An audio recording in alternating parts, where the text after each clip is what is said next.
Hi, this is Mark News from Plant Talk Radio. Thanks for subscribing and listening to our podcast, Your Gardening Questions from Plant Talk Radio.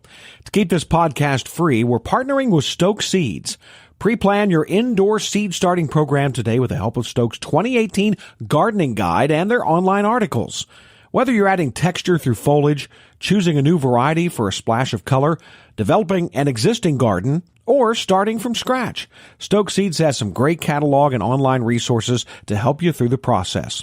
More than just a listing of vegetable and flower seeds, the Stoke Seeds website is a complete resource center with valuable information on seed starting, planting, and harvesting, plus all the gardening accessories you need to make your garden the envy of the neighborhood.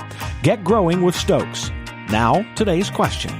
Gary, I noticed the weather's still really cold, and we're still getting some frost and snow and things like that, but a lot of the spring bulbs have started to pop up, but no harm there, right?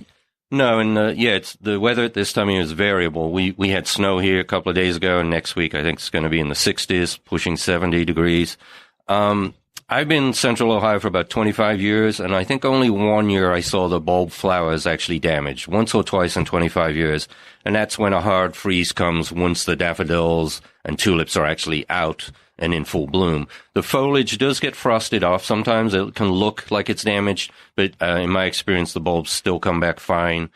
If you plant shallow, if you've planted your bulbs a little shallow, they'll tend to be up further right now.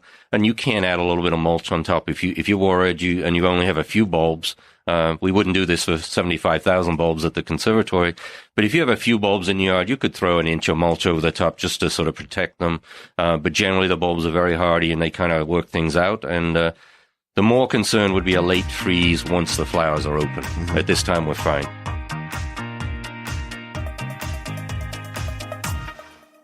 Thanks again for listening to the podcast. Remember, pre-plan your indoor seed starting program with the help of Stoke's Gardening Guide and their online resources. And request your free catalog while you're online. For the best selection of vegetable, flower, and herb seeds available, go to stokeseeds.com. Cultivating successful growers for generations.